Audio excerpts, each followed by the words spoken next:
merci beaucoup et merci à vous d'être venus aujourd'hui. Je vais, comme Madame, de dire que j'étais à l'origine un homme de spectacle. On va commencer par du spectacle. Et je vais demander si la régie peut envoyer les 2 premières minutes du film.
Voilà, j'ai voulu commencer par les Dogons parce qu'il y a 20 ans, presque, en 1999, j'ai voulu remercier Jean Rouch qui, depuis plusieurs années, racontait qu'il m'avait sauvé la vie lorsque nous étions à Persépolis, il y a de cela presque un demi-siècle, et que j'ai fait une chute et qu'il m'a soigné et protégé d'une infection en me frictionnant avec une bouteille de vodka qu'il a récupérée d'un des membres qui étaient avec nous de cette réunion.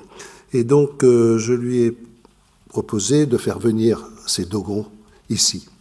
Et en effet, en 1999, on a fait venir les Dogons que vous venez de voir pour qu'ils présentent leur danse masquée au Musée des Arts d'Afrique et d'Océanie à l'époque, et surtout qu'ils viennent faire une parade là, sur l'esplanade du palais de Chaillot, et à l'issue de ce dama qu'ils ont fait d'ailleurs en l'honneur de Jean Rouch, nous avons été avec eux, nous avons amené pour voir les masques de leurs parents, de leurs pères, de leurs oncles, que Jean Rouch avait ramenés, et que, avant lui, bien sûr, Griol avait ramené, et qui étaient exposés au Musée de l'Homme. Et nous attendions, et d'ailleurs Jean filmait, pour voir la réaction qu'ils allaient avoir face à ces masques, qui, pour nous, étaient des objets exceptionnels. Ils sont entrés dans la galerie, ils sont passés, ils ont regardé les masques, et puis ils ont continué, puis ils sont arrêtés à d'autres vitrines, etc. Rien, pas un mot. Et Jean me dit, tu vois, les masques dans des vitrines, c'est rien, c'est des objets, ça n'a plus aucun sens. Voilà, nous voilà donc je ne crois pas très loin du sujet qu'on va apporter ce soir. En fait, je vais peut-être commencer par quelques définitions de ce qu'est le patrimoine immatériel, parce que je crois qu'il y a beaucoup de malentendus ou de confusions qui viennent à partir de cette définition. C'est en 1984, Amadou Mokhtar-Mbow, qui était directeur général de l'UNESCO, et Henri Lopez, qui était son directeur à la culture, ont décidé d'organiser une réunion d'experts en vue de l'établissement d'un programme concernant le patrimoine non physique. C'est le titre de cette réunion. Bon, il m'a demandé de présider les travaux de cette réunion, et ça a été le début d'une série d'autres réunions, formelles, informelles et autres, autour de ce patrimoine non physique. En 1984, donc cette même année, à l'issue de cette réunion, il y a une ébauche de définition qui se forme. Et au sens où elle est employée à l'UNESCO, l'expression patrimoine non physique désigne les manifestations non matérielles d'une culture traditionnelle, par opposition aux bâtiments, instruments agricoles, vêtements, etc., mais englobe les notions, idées et valeurs traditionnelles qui s'incarnent dans la fabrication des objets matériels. Le domaine du patrimoine non physique est dans une large mesure celui de l'interaction symbolique de l'homme avec son environnement, telle qu'elle est signifiée par les mots, les gestes et les rites. 5 ans plus tard, cette définition va évoluer et il va être... Et la 25e conférence générale d'UNESCO, en 1989, va définir la culture traditionnelle et populaire. Donc on ne parle plus de patrimoine non physique, c'est la culture traditionnelle et populaire. Et qui est définie comme étant l'ensemble des créations émanant d'une communauté culturelle fondée sur la tradition, exprimée par un groupe ou par des individus et reconnue comme répondant aux attentes de la communauté en tant qu'expression de l'identité culturelle et sociale de celle-ci, les normes et les valeurs se transmettant oralement par imitation ou par d'autres manières. Ces formes comprennent, entre autres, la langue, la littérature, la musique, la danse, les jeux, la mythologie, les rires, les coutumes, l'artisanat, l'architecture et d'autres arts. En 2001, se tient une table ronde international à Turin, en Italie, sous le titre de patrimoine culturel immatériel. Donc là apparaît pour la première fois cet intitulé, et qui donne comme définition que ce patrimoine culturel immatériel est toute manifestation incorporelle de créativité fondée sur la tradition, issue et développée spontanément au sein d'une communauté culturelle par laquelle elle est perçue comme élément important ou de représentation de l'identité sociale ou culturelle de cette communauté. Cela inclut, outre le produit immatériel des créations fondées sur la tradition, les processus sociaux, intellectuels et culturels qui, de génération en génération, par transmission orale, par imitation ou par d'autres moyens d'apprentissage, ont rendu possible le développement d'une tradition culturelle distincte dont la préservation et la protection sont importantes pour la sauvegarde de la diversité culturelle et de la créativité de l'humanité. 1 an plus tard, la Convention de 2003, la définition que nous connaissons aujourd'hui du patrimoine culturel immatériel, est adoptée. On verra qu'elle est très proche de celle de Turin, de 2001, mais il y a une notion qui disparaît dans cette définition, c'est celle de processus. Et donc, actuellement, la définition, je la rappelle pour ceux qui n'ont pas lu la Convention de 2003, on entend par patrimoine culturel immatériel les pratiques, représentations, expressions, connaissances et savoir-faire, ainsi que les instruments, objets, artefacts et espaces culturels qui leur sont associés, que les communautés, les groupes et le cas échéant les individus reconnaissent comme faisant partie de leur patrimoine culturel. Ce patrimoine culturel immatériel, transmis de génération en génération, est recréé en permanence par les communautés et groupes en fonction de leur milieu, de leur interaction avec la nature et de leur histoire, et leur procure un sentiment d'identité et de continuité, contribuant ainsi à promouvoir le respect de la diversité culturelle et la créativité humaine. Aux fins de la présente convention, seul sera pris en considération le patrimoine culturel immatériel conforme aux instruments internationaux existants relatifs aux droits de l'homme ainsi qu'à l'exigence du respect mutuel entre communautés, groupes et individus et d'un développement durable. Le patrimoine culturel immatériel tel qu'il est défini ci-dessus se manifeste notamment dans les domaines suivants: les traditions et expressions orales, y compris la langue, comme vecteur du patrimoine culturel immatériel, les arts du spectacle, les pratiques sociales, rituels et événements festifs, les connaissances et pratiques concernant la nature et l'univers, les savoir-faire liés à l'artisanat traditionnel. Voilà donc la définition de ce patrimoine immatériel qui, je le rappelle, et dans la définition même, il est dit « aux fins de la présente convention ». Donc c'est une définition qui est celle d'une convention internationale. Ce qui ne veut pas rien dire, mais ce qui aussi veut dire que ce n'est pas une définition sacrée, je veux dire, c'est la définition d'une convention. On peut comprendre aussi par patrimoine immatériel d'autres choses, comme le mot immatériel, on l'a vu, n'était même pas à l'origine de cette convention. Un autre mot aurait pu le remplacer. Il a été très, très longtemps question, au cours des discussions, de patrimoine vivant. Donc, je veux dire qu'il y a un certain nombre de débats ou de réflexions qui se sont faites autour du terme immatériel, de l'expression patrimoine immatériel, alors que je veux dire, cette expression est née, en fait, d'une évolution de circonstances et n'est pas la définition immuable du patrimoine immatériel. On a d'ailleurs souvent, et jusqu'à maintenant, il y a des personnes parlent du patrimoine intangible. Patrimoine intangible, qui est la traduction anglaise, enfin qui est la reprise du mot anglais, parce que patrimoine immatériel en anglais se dit intangible heritage. Et c'est une erreur qu'on a souvent rappelée et qui, malgré tout, persiste, qu'on retrouve dans des textes, qu'on retrouve dans des... parce que intangible ne veut absolument pas dire immatériel. Ça ne veut rien dire. Intangible, c'est la chose qu'on ne doit pas toucher, qui doit rester intacte. Et ça n'a pas du tout le même sens en français qu'en anglais. Et donc voilà, je le signale au passage, parce que certainement vous avez dû lire des textes ou autres, où vous retrouverez cette forme de patrimoine intangible, qui est le patrimoine immatériel, mais faussement appelé. Alors il faut rappeler aussi que l'une des raisons d'être de la Convention était, outre le fait dont on va parler de la sauvegarde de ce patrimoine immatériel, c'était de pallier un déséquilibre de la liste du patrimoine mondial.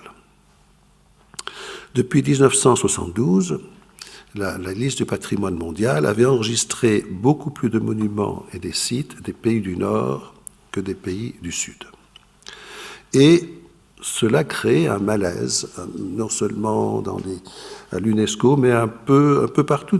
D'ailleurs, on retrouvait ce déséquilibre dans les différents domaines. On le retrouvait dans les institutions de théâtre, de musique, de danse, etc., internationales. Il y avait une présence beaucoup plus forte du Nord que du Sud.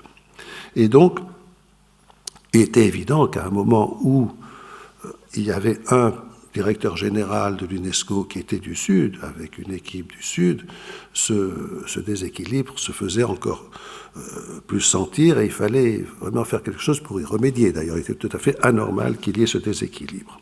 Et donc, c'est là qu'a commencé à germer cette idée de trouver, puisque du patrimoine mondial tel qu'il est défini en 1972, il n'y en avait pas vraiment beaucoup. en Afrique, et il fallait penser à autre chose. Il y avait un autre patrimoine, et que ce patrimoine n'était pas uniquement du patrimoine bâti. Alors, d'où l'idée de faire cette série de réunions et de faire une convention. Mais une convention, ça prend plusieurs années pour s'établir, pour faire passer l'idée auprès des différents États.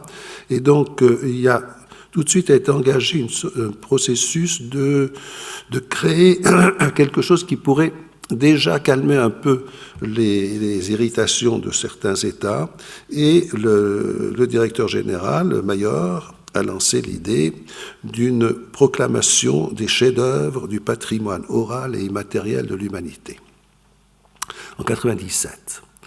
Donc ça permettait de calmer un peu les ardeurs et de dire, bon, on fait cette proclamation qui n'était pas une convention, qui était simplement une proclamation, et qui a sélectionné pendant à trois reprises des éléments des chefs-d'œuvre du patrimoine oral et immatériel de l'humanité. Inutile de vous dire que dès qu'elle a été proclamée, cette proclamation, elle a été dénoncée par des experts, qu'ils soient anthropologues, ethnologues, sociologues ou autres. Il y avait une réaction extrêmement violente en disant, bon, on ne peut pas parler de chef-d'œuvre dans le domaine du patrimoine oral et immatériel. Si on parle de chef-d'œuvre, on reconnaît une valeur exceptionnelle à certaines formes de ce patrimoine. Or, dans ce patrimoine, il n'y a pas de valeur exceptionnelle parce que tous les patrimoines de tous les peuples se valent. On ne peut pas faire une hiérarchie entre telle musique ou telle autre musique, entre telle danse ou telle autre danse, entre tel savoir-faire et tel autre savoir-faire. Non.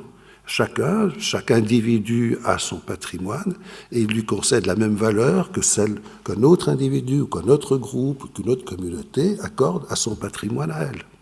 Donc, il n'y a pas de hiérarchie. Et parler de chef-d'œuvre, c'est établir une hiérarchie.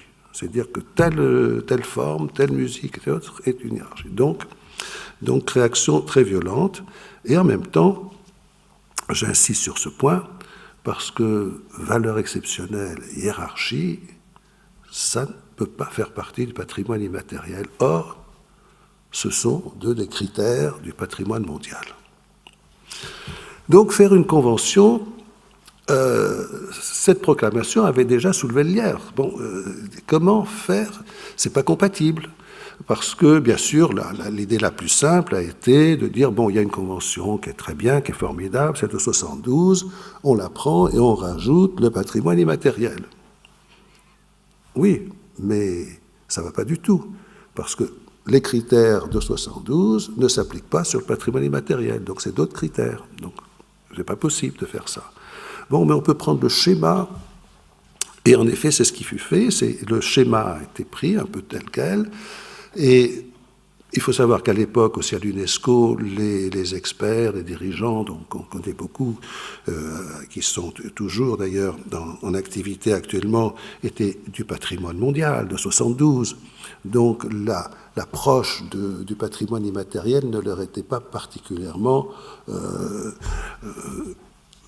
facile, je dirais. Donc ce schéma est resté et pour faire cette convention de 2003, elle a suivi pas à pas, chapitre par chapitre, celle de 72. Mais à chaque fois, il y a des choses qui ne collaient pas. Bon, déjà, les critères, ça ne marche pas. Valeur exceptionnelle, pas question. Valeur unique, pas question. Universelle, non. Pourquoi universel? Un patrimoine. La berceuse qui est chantée dans ce petit village d'Amérique latine ou d'Europe ou d'ailleurs, bon, elle a sa valeur parce que c'est la maman ou la grand-mère ou la grande sœur, etc., ou le père ou le grand-père qui le chante à l'enfant. Elle a sa valeur dans son contexte. Ce n'est pas une valeur universelle, mais c'est de sa valeur. Donc, on ne peut pas parler de valeur universelle. Cette berceuse n'aura pas le même sens. Il y a... Tout ce patrimoine immatériel est fait par des individus dans des sociétés en fonction de leur société, de leur milieu. Donc, ils n'ont pas nécessairement, on peut chercher à parler à l'ensemble de l'univers. Donc, là aussi, ça ne colle pas. Et puis, la Convention de 72 se base sur des listes. Alors là, on ne peut pas faire de liste. Parce qu'une liste, donc, on vient d'en parler, c'est caractère exceptionnel, etc. Donc, il faut trouver autre chose. Et là, les débats ont été très longs, et parce que, bon, il fallait faire une liste. L'idée était qu'il y a des éléments de ce patrimoine qui meurent, qui disparaissent, pas de mort naturelle, parce que ce patrimoine immatériel est un patrimoine vivant, donc en évolution permanente. Donc, là aussi, la notion d'authenticité, on l'oublie tout de suite, hein, il n'y a pas d'authenticité, c'est un patrimoine qui vit, qui évolue. Mais comme il vit et évolue, il meurt. Bon, c'est normal, il va disparaître, il meurt.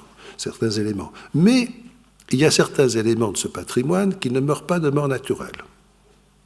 On voit Imin Dada, par exemple, en Ouganda, qui un jour décide que la musique est bannie et qui prend tous les instruments de musique de son pays, les met sur des places du village et en fait d'un bûcher. Il brûle ses instruments. On dit ça? Non. Il faut sauvegarder ce savoir, ces connaissances. Il faut essayer de protéger ce patrimoine d'incursions extérieures au patrimoine qui pourraient lui porter tort. Et donc, il faut trouver un moyen de sauvegarde. Il faut sauvegarder ce patrimoine, et donc il faut faire une liste de sauvegarde, essayer très vite de savoir qu'est-ce qui est dans le monde aujourd'hui, quels sont les patrimoines en danger qui risquent de disparaître parce que une situation politique, une situation de minorité dans un pays, une situation de famine ou autre, etc., risque de porter atteinte à ce patrimoine. Donc une liste de sauvegarde. Mais une question s'est soulevée, c'est qu'il y a eu une proclamation des chefs-d'œuvre et il y a des éléments qui sont sur cette liste. Or, il faut bien les mettre quelque part. On ne peut pas les laisser, on supprime la proclamation, d'accord, mais il faut mettre ces éléments quelque part. Donc, où les mettre? Alors là, de longues discussions, et puis finalement émerge l'idée de faire une liste représentative, en disant, bon, voilà, donc on va demander à chaque pays de dire quels sont les éléments qui, chez lui, sont du patrimoine immatériel, en bonne santé, et qui sont représentatifs de ce patrimoine chez eux. Très bien, on va faire une liste représentative. Et cette liste représentative, comme pour la liste de sauvegarde, il faut bien faire le tri, quoi mettre sur ces listes. Alors, bien sûr, il y a le schéma 72, donc d'avoir des institutions comme ICOMOS ou ICOM, etc., qui vont faire le truc. Alors là, non. Tout le monde dit non. Il n'en est pas question. Parce que là aussi, les pays du Sud disent non. Parce que l'exemple que nous avons eu de 72 jusqu'à maintenant, c'était à l'époque, donc il y a 15 ans, et que les experts sont tous des experts du Nord, qui ne connaissent pas nécessairement les traditions, les trucs du Sud. Donc, il faut trouver un autre système. Et donc, là aussi, 2003 ne peut pas suivre 72 et créer un autre système, qu'un système d'organes qui ont varié suivant le temps et qui sont aujourd'hui des organes, on pourrait y revenir, mais je voudrais éviter de rentrer dans les détails techniques, mais disons, ce n'est pas du tout le même système, c'est des individus qui sont choisis pour leur expertise, pour leur connaissance, qui sont issus soit d'organisations non gouvernementales, soit des experts, et qui sont désignés par le comité de la Convention. Et donc c'est un système totalement différent, je dirais, de celui du patrimoine mondial. Voilà donc un peu les différences à la base, et puis on verra que par la suite qu'il y a des tentatives de rapprochement dont on pourra parler. Mais il y a, alors, dès le départ, cette idée-là, qui est un peu le sujet de notre rencontre aujourd'hui, cette convention du patrimoine mondial, patrimoine immatériel, a toujours posé question. Et donc, je n'ai pas recensé le nombre de réunions ou de colloques ou autres qui se sont faits autour de ce thème, mais je suis sûr que la liste pourrait être longue. Et donc, la première réunion sur ce thème, qui s'appelait la sauvegarde du patrimoine matériel et immatériel de l'humanité vers une approche intégrée, parce que déjà dès le départ, en 2003-2004, on cherchait à voir comment ces deux conventions pouvaient se rapprocher, et que ces deux patrimoines se retrouver. J'ai fait une intervention, dont je veux dire que quelques lignes.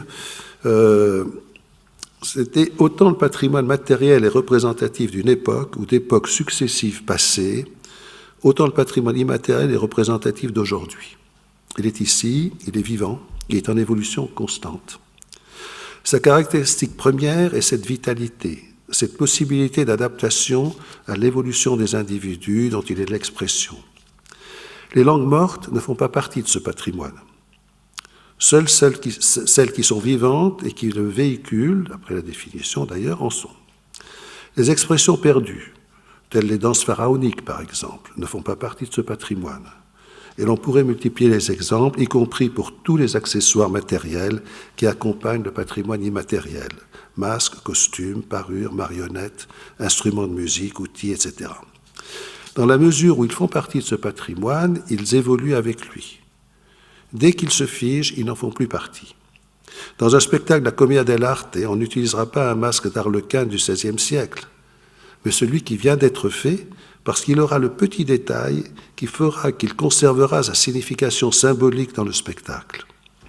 Dans une diablade à Oruro, par exemple, en Bolivie, on ne songerait jamais à utiliser un masque fait il y a quelques années. Personne, et cela trahirait la raison même d'être de la diablada, ne le ferait. Ces détails qui peuvent paraître futiles sont essentiels dans le domaine du patrimoine immatériel. Et je vais prendre un exemple vivant. Deux exemples. J'ai raconté une histoire qui m'est arrivée c'était dans les années 70. J'étais en Inde où je recherchais des spectacles, justement, de forme traditionnelle à présenter dans le festival que j'avais créé. Et un soir, après les moissons, dans un village, j'assistais à une forme de spectacle qui m'a tout emballé. Je trouvais ça remarquable. J'étais avec mon épouse et on était restés là, fascinés. Mais il y avait beaucoup de monde qui participait à ce spectacle. Il y avait des danseurs, des musiciens, des chanteurs, et nos hôtes nous ont dit, alors ça vous intéresse? J'ai dit, oui, mais jamais on pourra faire venir ce spectacle en France. Il y a tellement de frais, de voyages et tout ça. Je lui ai dit, c'est bien dommage parce que j'étais venu l'année dernière, il y avait encore ce même spectacle, mais fait par des marionnettes. Ce qui fait qu'il y avait beaucoup moins de monde pour les transports et tout ça. Je dis, ah bon, pourquoi jusqu'à l'année dernière? Il me dit, parce que l'année dernière, il y a un conservateur du musée de Delhi, du patrimoine de Delhi, qui est venu, qui a vu ce spectacle, et a trouvé qu'il était tellement remarquable, ces marionnettes étaient tellement belles, qu'elles ne pouvaient pas rester dans un village, et qu'il fallait les mettre au musée. Et donc il a pris les marionnettes du montreur, et elles sont maintenant au musée, pour aller les voir à Delhi. Et le montreur, il n'a plus de marionnettes, il ne travaille plus. Il n'y en a pas d'autres? Non, c'était le dernier. J'ai voulu le voir dans la nuit, on a été le voir. Il travaillait comme facteur, il distribuait le courrier, parce qu'il était un monsieur très pauvre, qui était en même temps le facteur des marionnettes, et il nous a raconté l'histoire, et en effet, alors j'ai demandé à l'accompagnateur de dire, bon, pour refaire ces marionnettes, etc., combien de temps il a besoin? Il me dit, il a besoin de 5 ou 6 mois. Bon, combien ça coûte? Quel est son salaire là, pendant ces 5 ou 6 mois? Il nous dit une somme tout à fait dérisoire. Je dis, bon, si on lui assurait son salaire pendant 6 mois, est-ce qu'il peut refaire ces marionnettes? Il lui pose la question, l'autre dit, oui, d'accord. Je lui dis, bon, écoute, on va faire ça, on va assurer ça.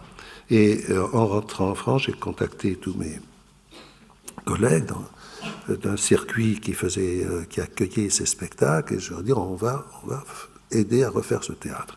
Et en effet, avec l'aide du journaliste qui était là, il a géré la chose, et un an plus tard, le marionnettiste est venu, il a fait une tournée en France, il a fait une tournée en Hollande, en Allemagne, etc. Et à chaque fois, on a voulu faire en sorte qu'il y ait un représentant de l'Inde, un ambassadeur ou un consul ou autre, qui soit présent et qui témoigne du succès incroyable de ces marionnettes. Ça a été fait. 2 ans plus tard, cette troupe avait le prix de la Sangeet Natak Academy, c'était le grand prix de l'Inde pour le théâtre traditionnel, et la troupe maintenant a fait des enfants, a fait des petits. Le montreur est mort malheureusement, mais son fils a repris, son fils est prospère, il y a d'autres troupes, et cette forme d'art continue à exister. Et c'est à partir de cet exemple, on peut dire qu'il y avait un art qui ne demandait qu'à continuer à vivre, à avoir sa fonction dans les villages, puis on a voulu le protéger, le sauvegarder, le mettre au musée. Et là, il est mort. Et là, il est ressorti. Il est au musée. Elles sont au musée. D'ailleurs, si vous allez à Delhi, allez les voir. C'est une marionnette merveilleuse. Mais là, il continue à vivre dans les villages, à avoir sa fonction sociale et à jouer son rôle. Bon. Au Nigeria, par exemple, au centre du Nigeria, dans la région de Benue. Bon, heureusement, c'est la région qui n'est pas encore atteinte par les islamistes. Hein, c'est dans le centre. Il y a une forme spectaculaire étonnante. Alors, c'est des musiciens, des chanteurs, des danseurs qui entourent des personnages, qui présentent des scénettes. Cette forme n'est pas une forme qui existe depuis des siècles. Non, elle a été créée dans les années 50. Donc c'est tout juste si elle a passé d'une génération à l'autre.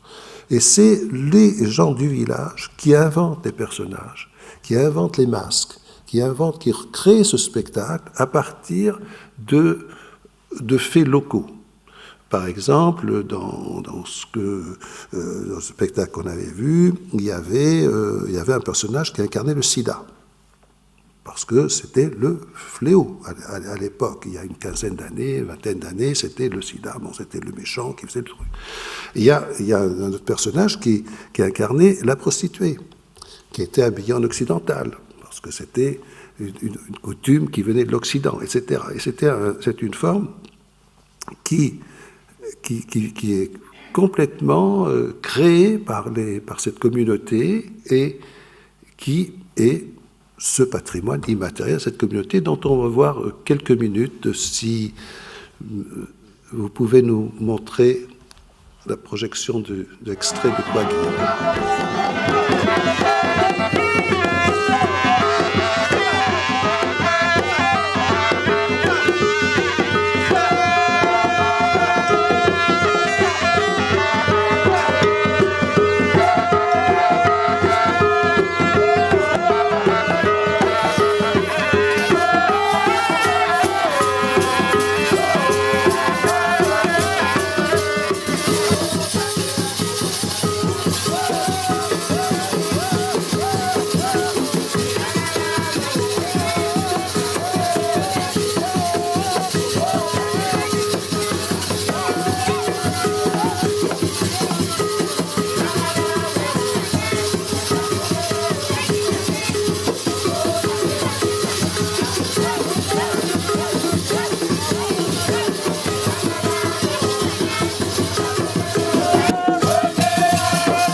Voilà, donc quelques images du quagir qui se renouvellent tous les ans, tous les mois, régulièrement, parce que bien sûr les masques changent de signification. Il y a d'autres personnages qui interviennent, il y a ceux dont on se marre, dont on en a marre, et puis on les laisse tomber, etc.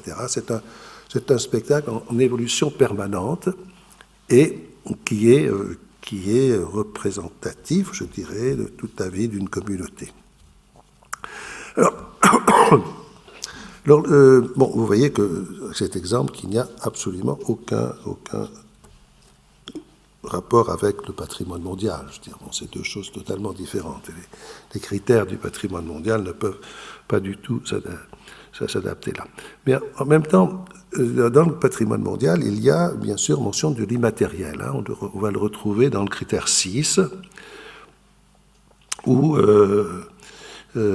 qui est être directement ou matériellement associé à des événements ou des traditions vivantes, des idées, des croyances ou des œuvres artistiques ou littéraires ayant une signification universelle exceptionnelle.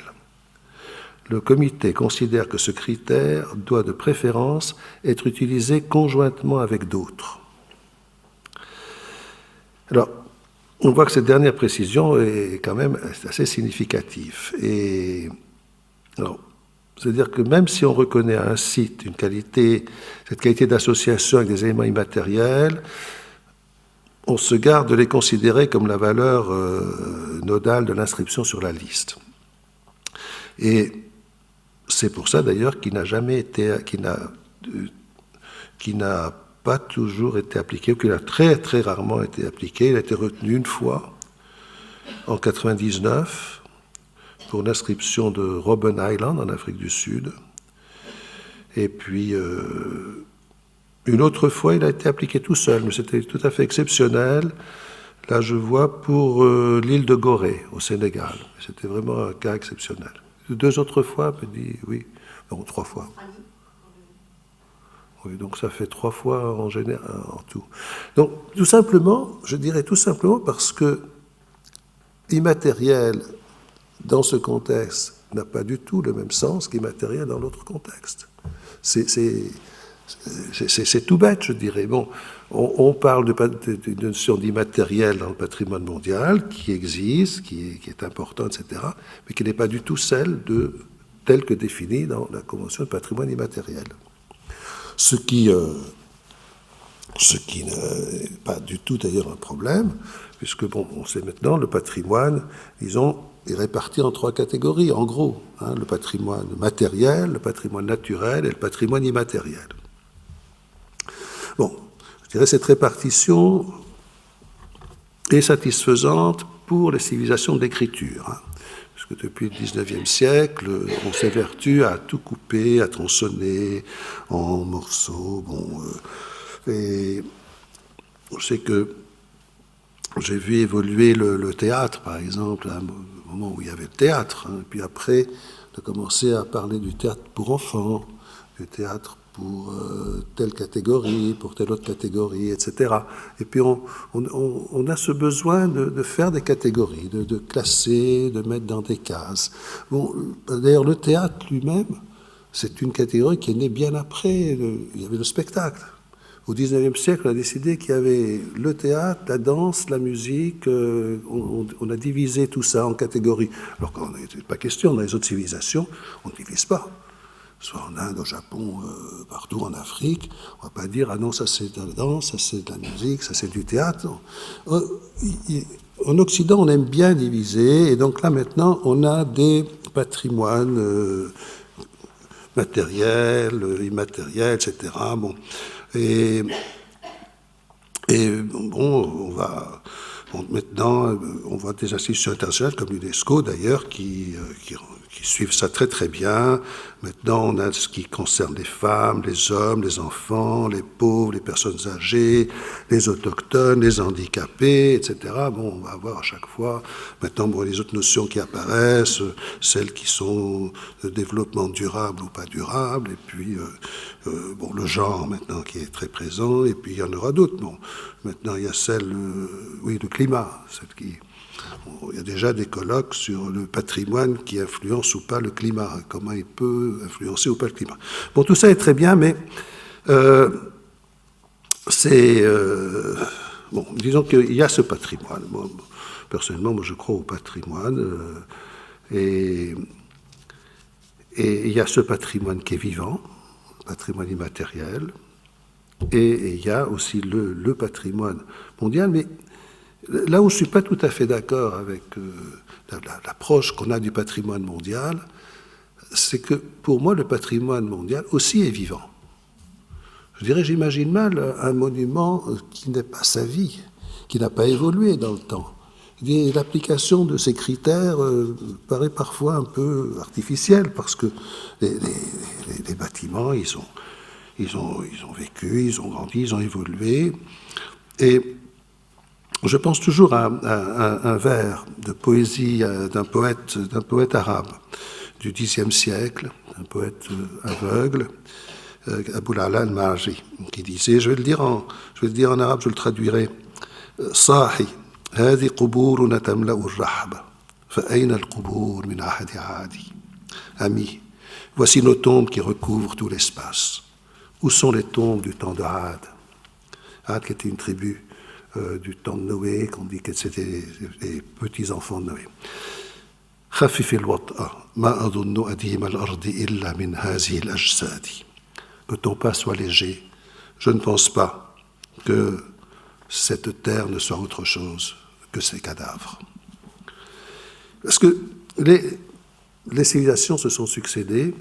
Bon, que reste-t-il aujourd'hui, par exemple, de la statue de Zeus à Olympie, du colosse de Rhodes, du phare d'Alexandrie, du mausolée d'Halicarnasse, du temple d'Artémis à Éphèse, des jardins suspendus de Babylone?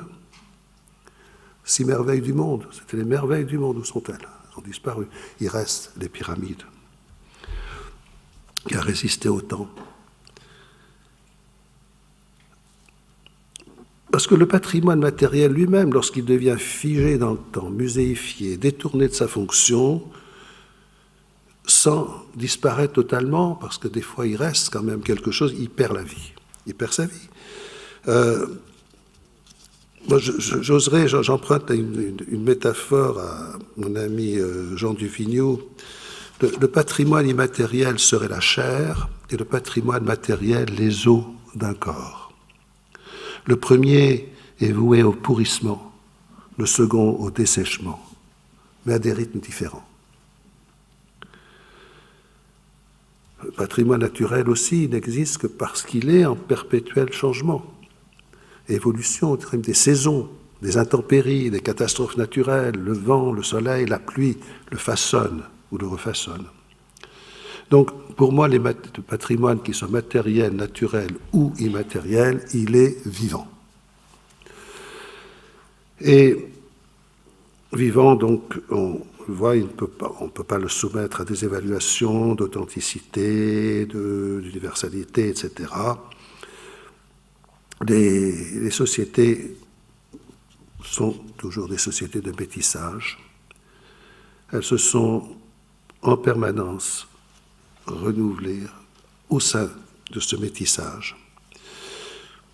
Guerrières, elles ont imposé aux autres leurs valeurs, comme elles ont été à un autre moment soumises aux valeurs des autres.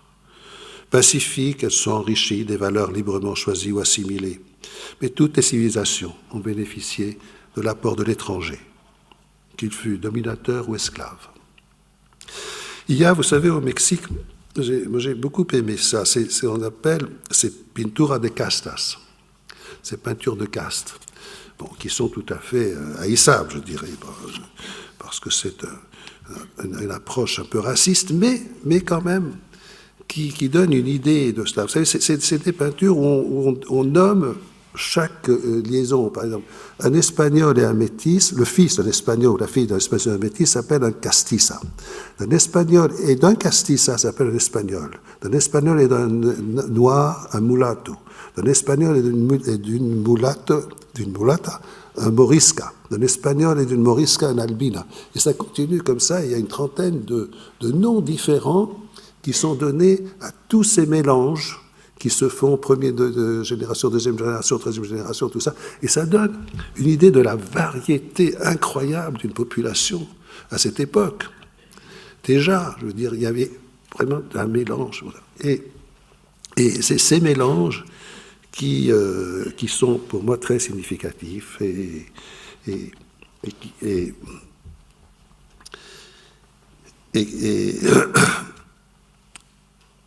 qui ont bâti ces choses qui sont finalement de toute civilisation. Et puis, le patrimoine aussi, ça n'est pas nécessairement, comme on l'a vu dans quelques exemples de patrimoine immatériel, quelque chose bon, souvenons-nous de Joachim du Bellay, vous appelez le séjour qu'ont bâti mes aïeux, enfin je ne vais pas réciter tout le poème, que des palais romains le front majestueux. Pour moi, l'approche du patrimoine va dans ce sens. Le patrimoine, c'est ce que chacun reconnaît comme son patrimoine et qui lui donne sa valeur. Et elle est partagée par d'autres, par des groupes. Bien, ça devient un patrimoine que... je crois que ce qui est important et ce que peut-être la Convention du patrimoine immatériel a apporté en plus, c'est non pas, bon, il y a certainement, on parle des communautés, du rôle des communautés, oui, pourquoi pas, on parle de différentes choses, mais je crois que c'est la prise en compte de la manière de vivre, de montrer que le patrimoine est indissociable de l'individu, des hommes qui l'ont fait, qui le vivent, et il ne peut pas exister en dehors de sa société des hommes.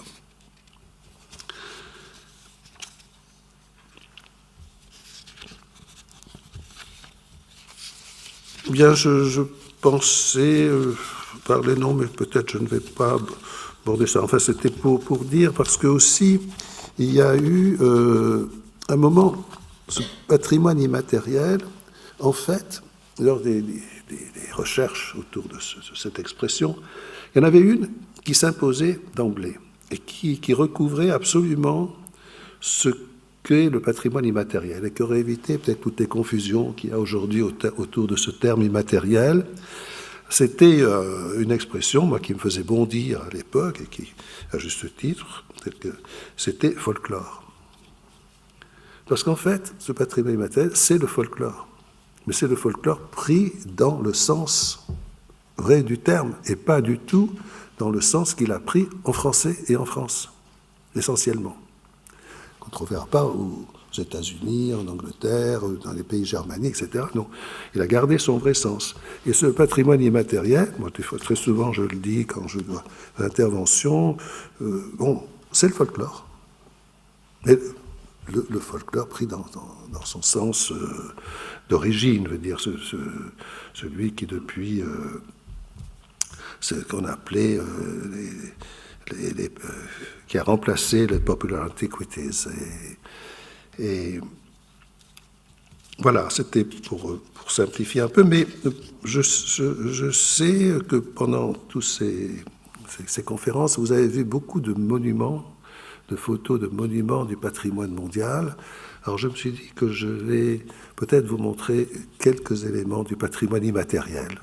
Et on va faire un petit tour comme ça de quelques cultures. J'ai des choses très courtes pour... voilà, alors on va commencer par l'Inde, avec un teyam. Un teyam qui est un rituel, un rituel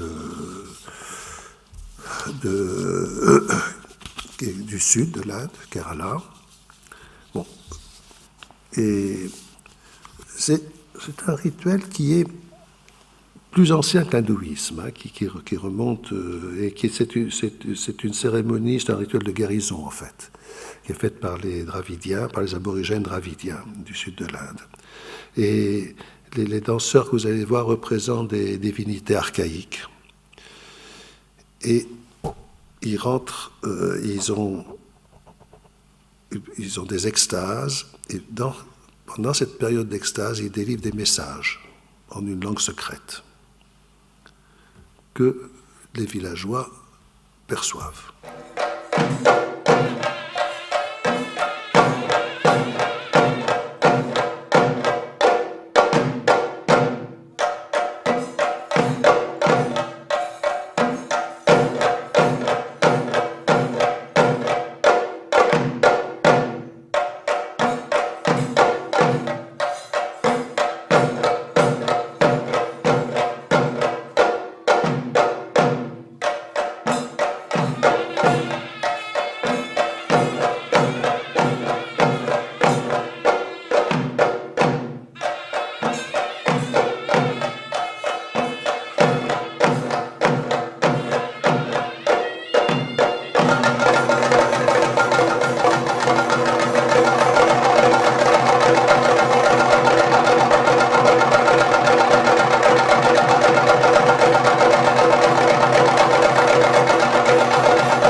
Bien, on va voir une autre danse chamanique, hein, comme là, c'est un rituel chamanique.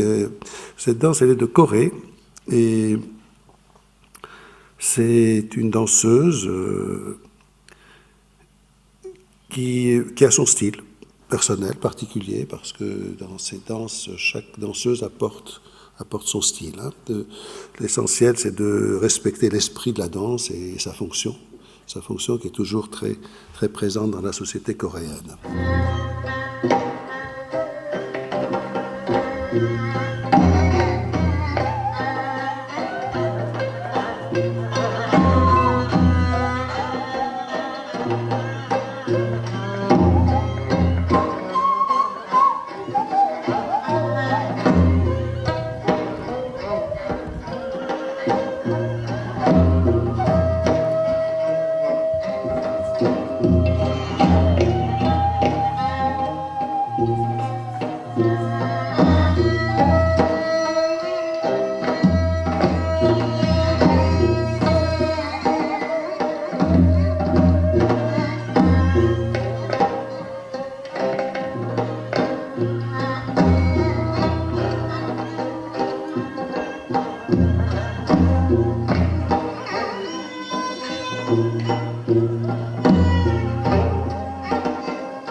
Au Pakistan, il y a une autre forme d'extase, un peu différente de celle qu'on vient de voir, et avec les qawwals, les chanteurs qawwals du Pakistan.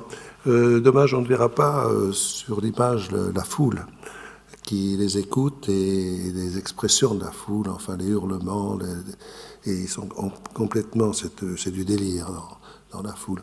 Bien, si vous voulez, on va passer l'extrait suivant.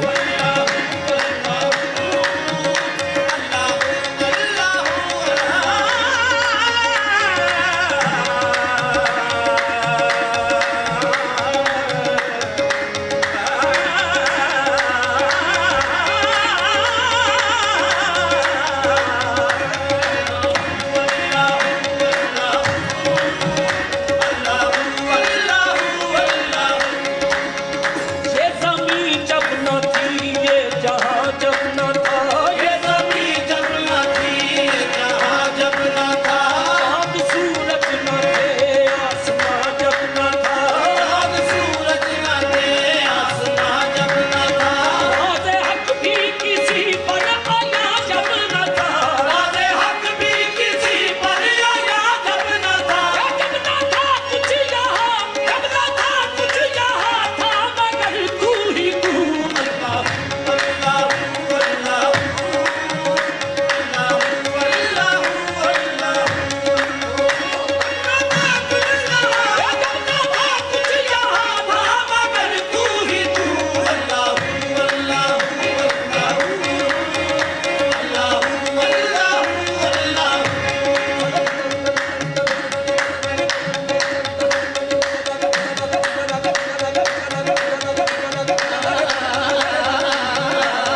Il n'est peut-être pas inutile de rappeler que ces musiques soufis, musulmanes soufis, sont menacées et condamnées par les islamistes actuels. Que toute cette tradition de musique soufie, etc., tout ce qui est musique d'ailleurs est condamné et actuellement ils tranchent la gorge des chanteurs notamment, brûlent les instruments, en plus des ouvrages, des livres. Là, on est en Géorgie, où il y a une minorité qui représente 1% de la population, sont des Svanes, et qui ont une particularité, ils ont des polyphonies à 3 voix. On va écouter une minute.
Bien, dans un style très différent des liturgies chantées et dansées de Saint Yared en Éthiopie.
En Inde, dans le Bengale, il y avait un Maharaja amoureux de l'Europe.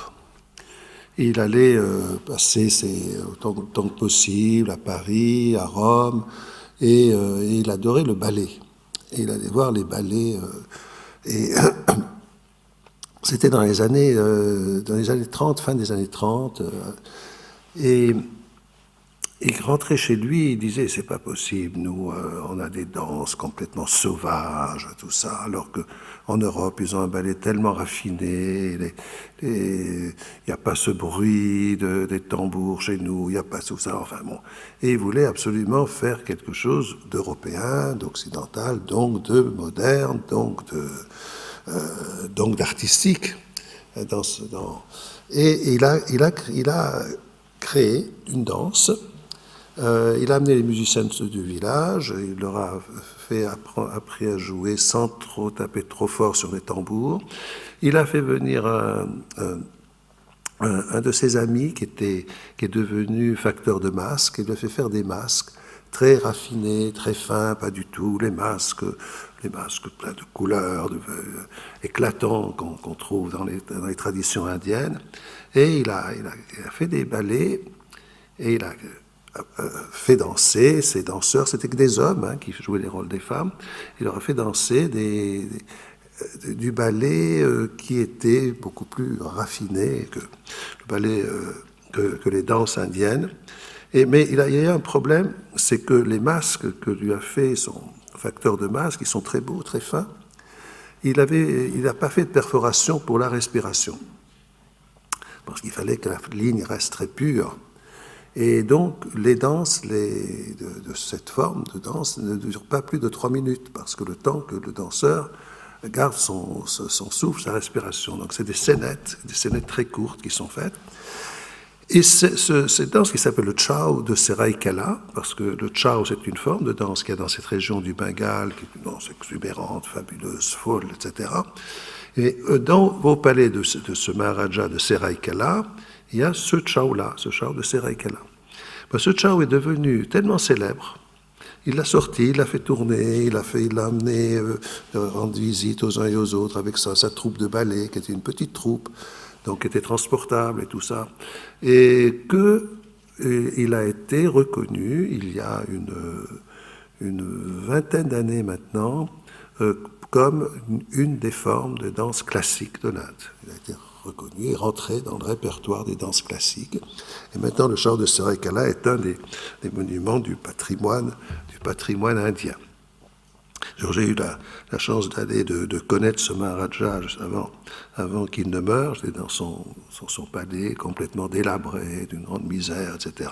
Mais il avait son facteur de masque, toujours, qui faisait ses masques, et toujours ses danseurs qui continuaient. Bon, maintenant, avec la Convention pour le patrimoine immatériel, cette forme de danse qui n'a rien d'authentique ou traditionnel ou autre, mais qui est tout ça, a encore évolué, parce que pour respecter la loi des genres, maintenant c'est des filles qui vont danser le rôle des femmes. Alors c'était des hommes. L'extrait que vous allez voir, c'est encore un homme qui danse ce rôle-là.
je pense qu'il y a encore d'autres extraits, mais on va peut-être arrêter là les extraits. S'il nous reste du temps à la fin de la séance, on en projettera d'autres, on ira dans d'autres pays, mais on va peut-être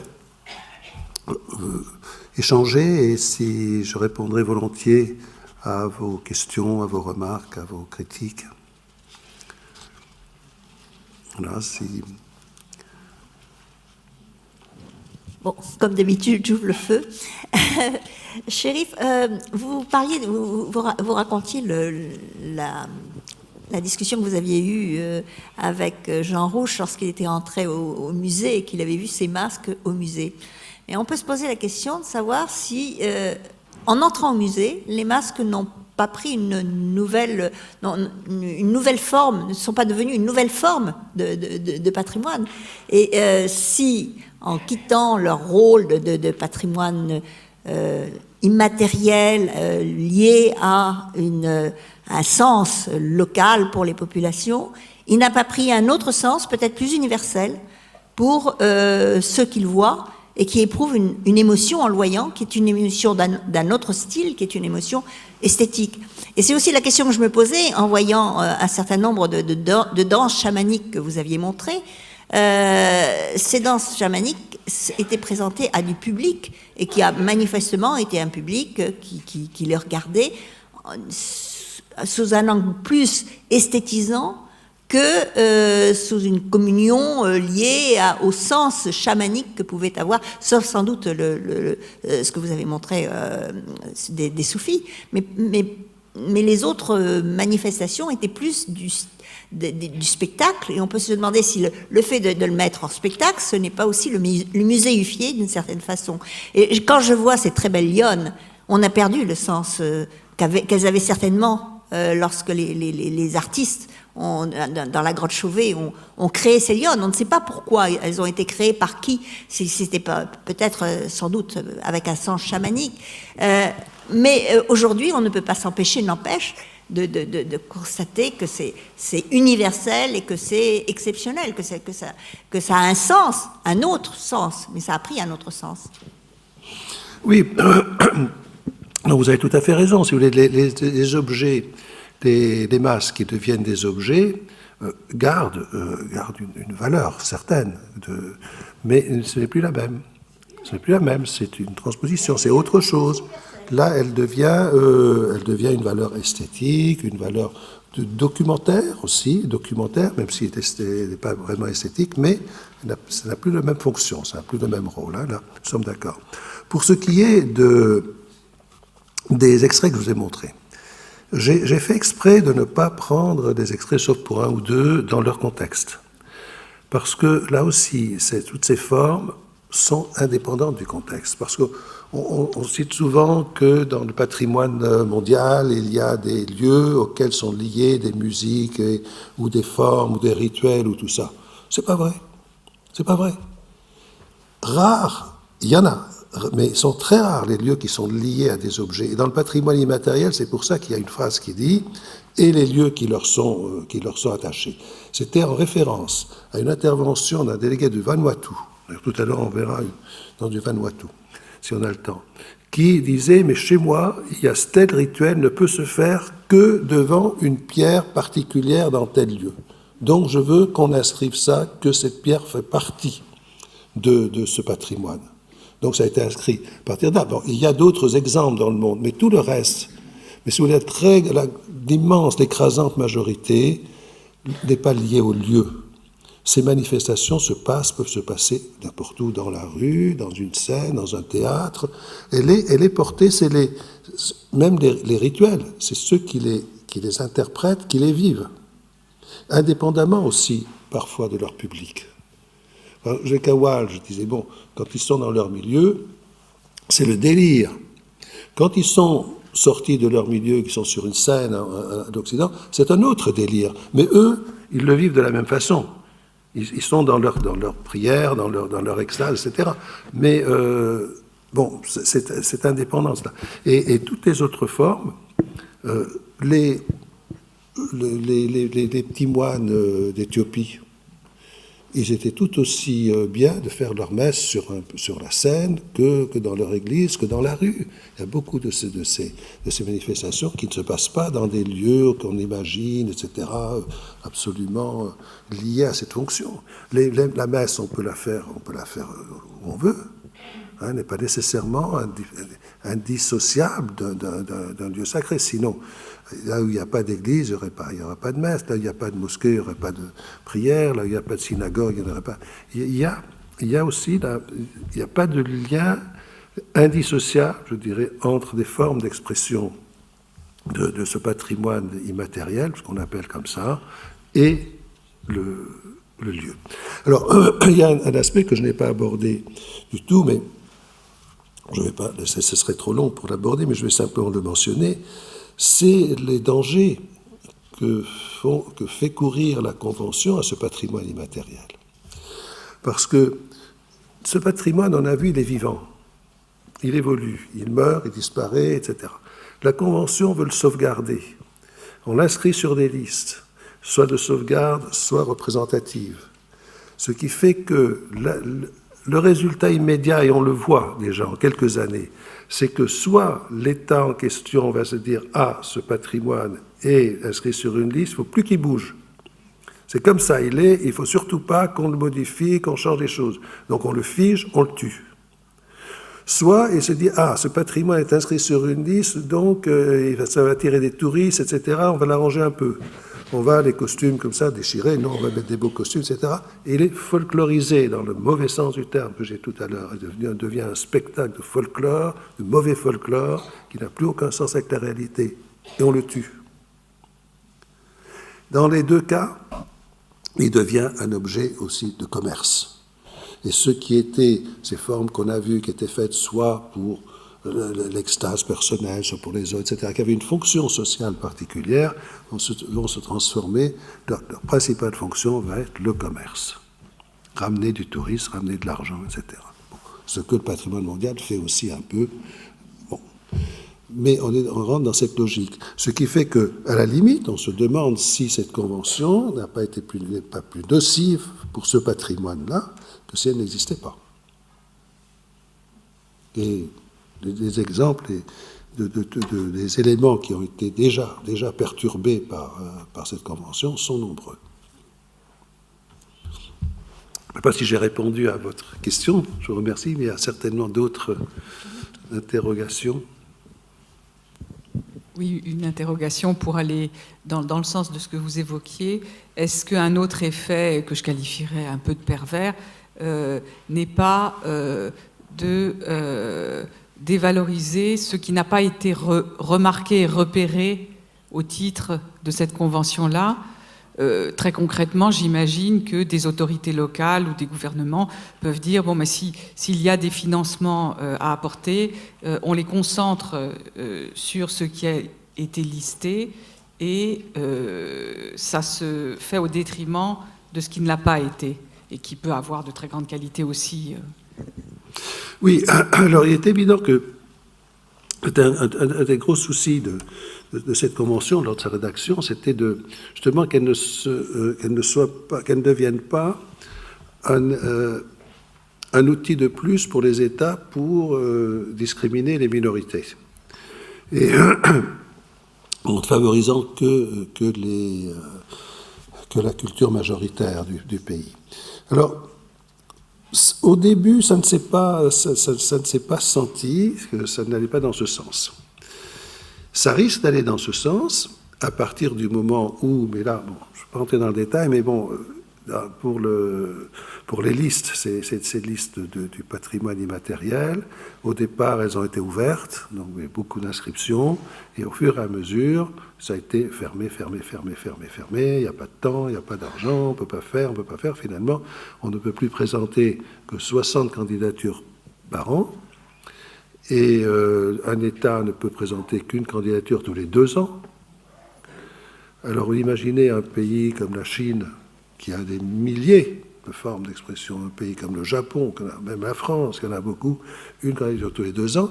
Donc ça implique automatiquement une sélection, et ça implique automatiquement un retour à ce que vous voulez éviter, c'est-à-dire que maintenant ce n'est que les cultures d'État majoritaires, et ce n'est pas seulement vrai de pays qu'on connaît qui ont des régimes autoritaires, ça l'est aussi dans d'autres, que je ne citerai pas, qui passent en priorité et qui sont inscrites et que les formes minoritaires disparaîtront.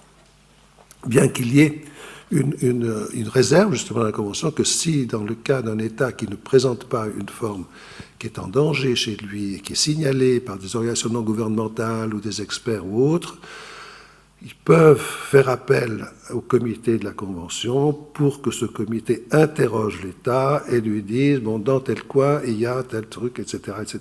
Bon, c'est pas encore arrivé, mais cet aspect avait été longtemps débattu et on y avait veillé. Mais malheureusement, on va dans une autre direction. Et il y a des pays, par exemple, comme la Chine, qui, dès la première inscription, a veillé à ce qu'il y ait un élément de chacun des peuples de Chine. Du coup, ils ont inscrit, je ne sais plus, 40 ou 60 éléments de la première année. Mais maintenant, c'est plus possible. Or, ça, c'était très bien. C'était parce que c'était vraiment ouvert, il y avait tout ça. Mais là, ça ne sera plus possible. Qu'est-ce qui s'oppose à ce que la liste soit illimitée dans le cadre du patrimoine immatériel ? Parce qu'au fur et à mesure des réunions, les dossiers de candidature se sont compliqués. Vous me direz, ce n'est pas seulement dans ce domaine, partout on constate ça, que de plus en plus, il faut remplir des paperasses, c'est compliqué, répondre à des questions, et là c'est de plus en plus compliqué. Et donc, l'étude de ces dossiers prend de plus en plus de temps. Et donc, voilà, il n'y a pas assez de temps pour étudier plus que 60 dossiers par an, parce qu'il faut que ça passe par un comité, etc., un organe qui va les étudier. Et voilà, c'est tout bêtement ça. Une question de temps. D'accord, mais une fois que les choses sont inscrites, entre guillemets, il n'y a rien qui s'oppose à l'évolution de l'inscription. Il peut y avoir disparition, il n'y a pas de problématique de suivi et de maintien, entre guillemets, des conditions d'inscription. Ben, ça ne peut pas se faire. Elle va évoluer, cette liste, mais aussi parce que, en soi, les rituels, par exemple, puisque là on voit les rituels, ils vont évoluer. Donc rien ne s'oppose à ce qu'on en inscrive plus. Ce qui se passe, c'est que, comme je l'ai dit, il y a la Convention qui est une chose, enfin pour moi je dis, bon, mais elle a éveillé la conscience de beaucoup de pays sur l'importance et l'intérêt de ce patrimoine. Ce qui fait qu'on peut oublier la Convention, je dirais les listes, et voir ce qui se fait dans chaque pays comme pour la sauvegarde de ce patrimoine. Un pays comme la France, par exemple, a maintenant un inventaire spécifique de ce patrimoine immatériel. Ce qui est très important, c'est-à-dire, bon, là on ne passe pas partout, ça ne s'inscrit pas sur les listes internationales, mais chaque pays a maintenant des listes, des inventaires de son patrimoine. Pas tous encore, mais ça progresse. Et c'est déjà un pas très important. C'est la prise de conscience de ces pays de l'importance de leur patrimoine, qui n'est plus traité comme était traité le même patrimoine sous l'appellation folklore, qui était considéré comme, etc., qui parfois l'était. Et donc, il y a ce complexe qu'avaient beaucoup de pays du Sud, essentiellement, vis-à-vis de leur propre culture, en se disant non, c'est pas de la culture, c'est rien, il faut faire avoir un orchestre symphonique, il faut avoir, etc., etc. Là, ça change. Ça change beaucoup, parce que se disent, tiens, non, c'est du patrimoine. Et à partir du moment où c'est du patrimoine, donc c'est honorable, donc c'est bien, donc il faut le protéger, donc, etc., etc. Donc c'est tout un état d'esprit qui a changé, mais très très vite, qui a évolué très très vite, et qui, je l'espère, va continuer à évoluer. Est-ce que vous pourriez nous citer quelques exemples de ce patrimoine en Europe, ce patrimoine immatériel ? Pardon, je ne vois pas qui pose la question. Oui, vous pouvez répéter quelques exemples de patrimoine immatériel inventorié en Europe En On Europe, puisse écoutez, repérer nous-mêmes. je vais vous dire la liste, elle n'est pas longue, donc je vais vous la dire du patrimoine immatériel français qui est inscrit sur les listes. Hein. Il y en a un sur la liste de sauvegarde. C'est tout à fait au début de la Convention. C'est le Canto in Pagaia de Corse. C'est un chant qui était pratiqué au moment où il était inscrit. C'était inscrit par, il ne restait plus qu'une dizaine de personnes qui le pratiquaient. Ensuite, sur la liste représentative, nous avons 12 ou 13 éléments, les voici. Alors, il y a un premier élément qui a été inscrit sur la liste, sur la proclamation des chefs-d'œuvre. Hein, donc avant la Convention, et c'était les géants et les dragons processionnels de Belgique et de France. Vous savez qu'il y a une tradition de géants en France qui est peu connue. Ça doit être les Gilles. Pardon ? C'est les Gilles. C'est les Gilles, c'est ce qu'on appelle les Gilles, les grands danseurs. Oui, enfin, il y a en France plus de 300 géants.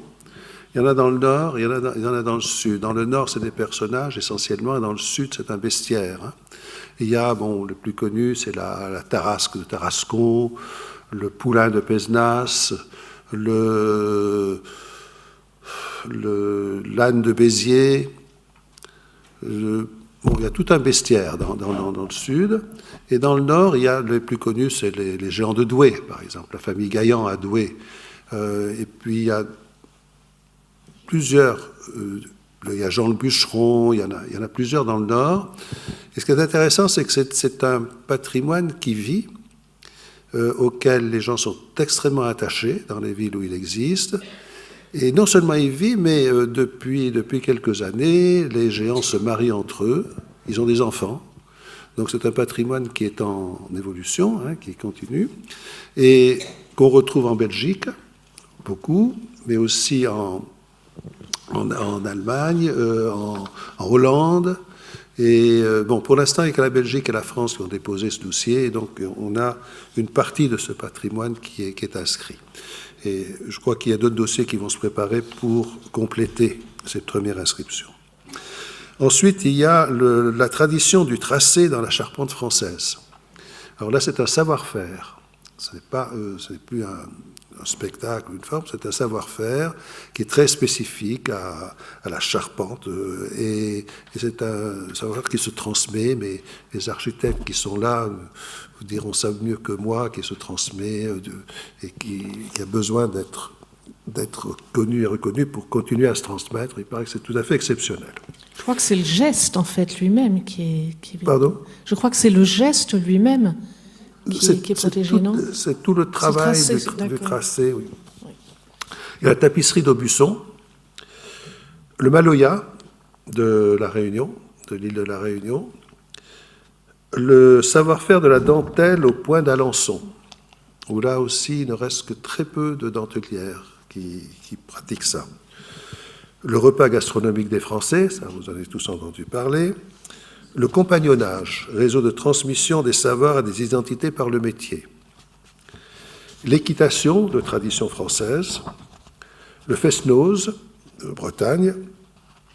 La fauconnerie, qui est un patrimoine immatériel auquel maintenant il y a 15 pays qui partagent ce patrimoine. Il y en a d'autres qui se rajoutent tous les ans, il y en a qui se rajoutent sur la fauconnerie. Les ostensions septennales limousines, qui est une cérémonie, un défilé, etc., qui se passe autour de Limoges, dans les petites villes, et qui a lieu tous les 7 ans. Et je crois que le prochain, c'est l'année prochaine. Donc, il ne faut pas le louper. Je n'ai pas encore vu, mais j'irai voir. C'est assez... Et puis, il y a le Goka, qui vient d'être inscrit il y a 2 mois, le Goka de la Guadeloupe. Vous savez, c'est les traditions de percussion et de chant de la Guadeloupe.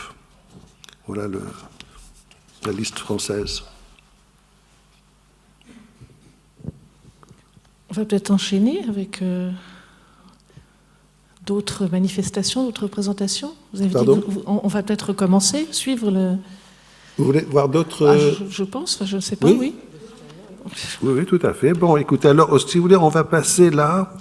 Je regarde le temps qui nous reste, parce que je voudrais terminer par une... Bon, il y en a une assez courte, vous allez voir, c'est une forme, c'est vraiment une forme traditionnelle assez rare, je dirais. Ça se passe en Ouzbékistan, et c'est les chanteurs, c'est un style de chant que le chanteur projette sa voix en prenant la soucoupe de sa tasse de thé qu'il utilise comme haut-parleur pour orienter la voix. Et c'est une tradition qui a été inscrite d'ailleurs sur une des listes du patrimoine immatériel. On peut voir la séquence suivante.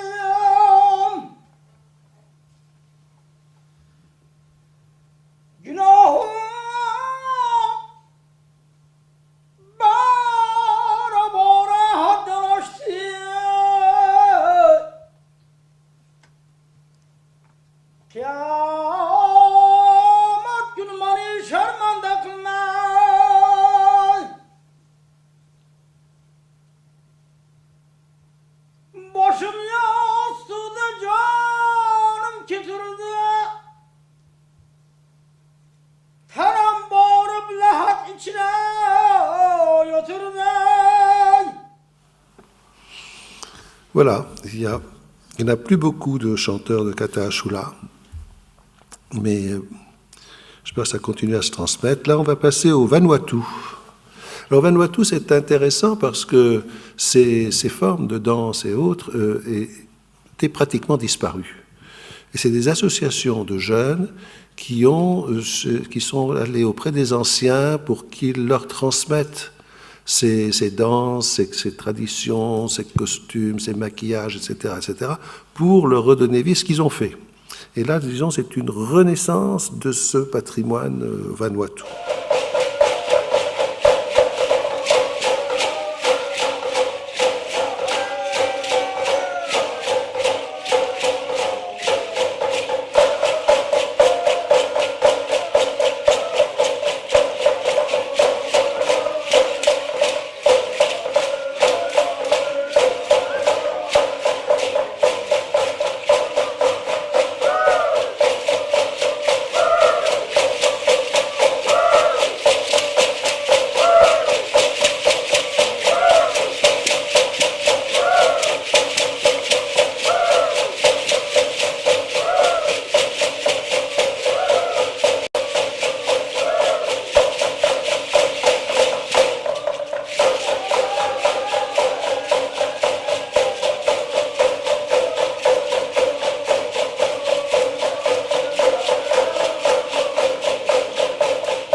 Alors le suivant, c'est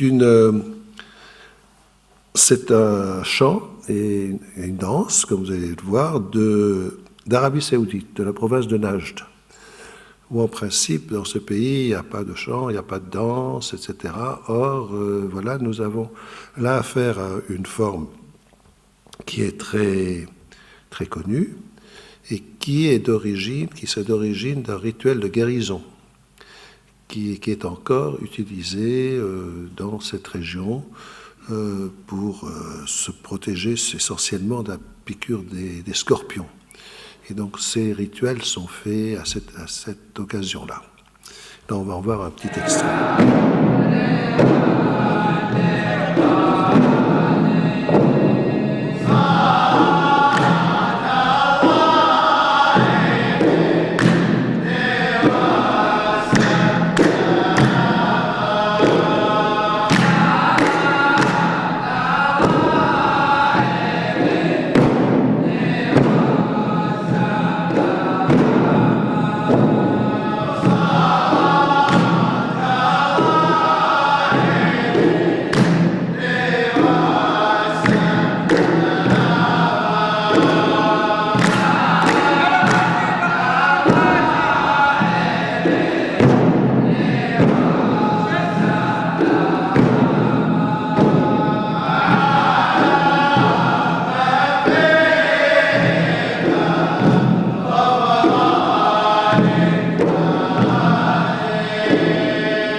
Terminé par ça.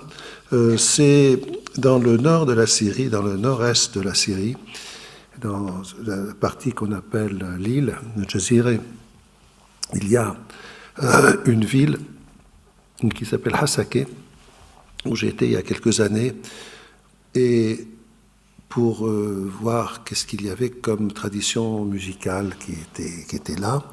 Et j'ai été complètement étonné, surpris de rencontrer non seulement le chanteur qu'on va entendre, mais de découvrir cette partie de la Syrie que je ne connaissais pas et de voir les mélanges incroyables de populations qu'il y avait dans les rues. Et les gens étaient dans des costumes très différents. Et on entendait du turc, du kurde, de l'arménien, de l'assyrien, du yazidi, de l'arabe, bien sûr, mais différents dialectes, des tribus, des choses, etc. C'était une sorte de Babel, enfin, incroyable, et tous ces gens vivaient ensemble, allaient, venaient, faisaient leur marché, tout ça, c'était extraordinaire. Et ce chanteur que j'ai vu était lui-même un enfant, un orphelin arménien qui avait été confié à une famille yazidi. Vous avez entendu parler des yazidis récemment, vous savez, tous ceux qui ont été pratiquement exterminés par les terroristes islamistes en Irak. C'est une branche des Kurdes dont des femmes ont été vendues comme esclaves, tuées, vendues, violées. Et donc il a été élevé dans une famille yazidi. Il s'est marié avec une Assyrienne. Il a appris le chant syriaque.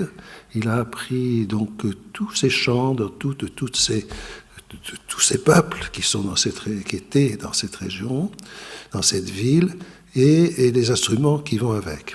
Et donc, il y a quelques années, je l'ai invité pour qu'il nous présente un peu cette merveilleuse mosaïque de musique et de culture et de civilisation. Aujourd'hui, cette ville est occupée par les islamistes qui sont en train de tout détruire, tout tuer. Les gens sont partis. Lui-même, je viens d'apprendre, il a réussi à partir avec sa famille, comme beaucoup d'autres. Et là, il y a tout un berceau, un de plus, berceau de tout ce patrimoine immatériel, de toute cette culture, de tout cela qui va vraisemblablement disparaître à l'époque où nous vivons aujourd'hui. On peut voir le dernier extrait, s'il vous plaît.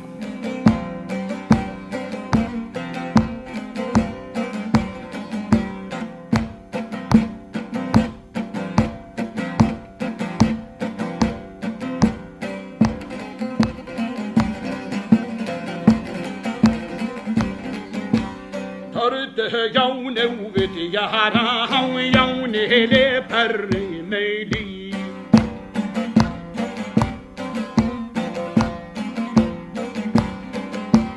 هلقوها وبغدارا وبرخ ويد والياصيلي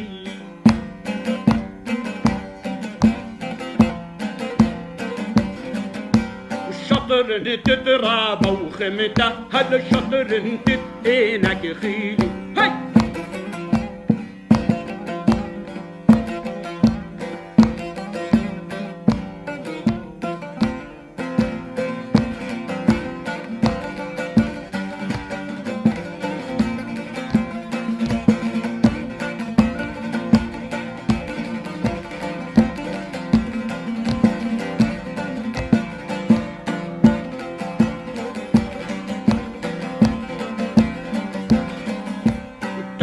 هاي يوني بدي يهرا يوني لي وبرخ وهري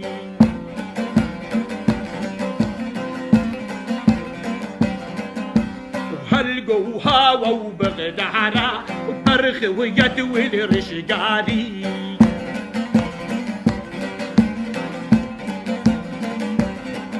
هلا شطر تترابا وخمته هلا شطر تبقينا شهري هلا شطر تترابا وخمته هلا شطر تتقينا شهري هلا شطر تتقينا وخمته هلا شطر تتقينا شهري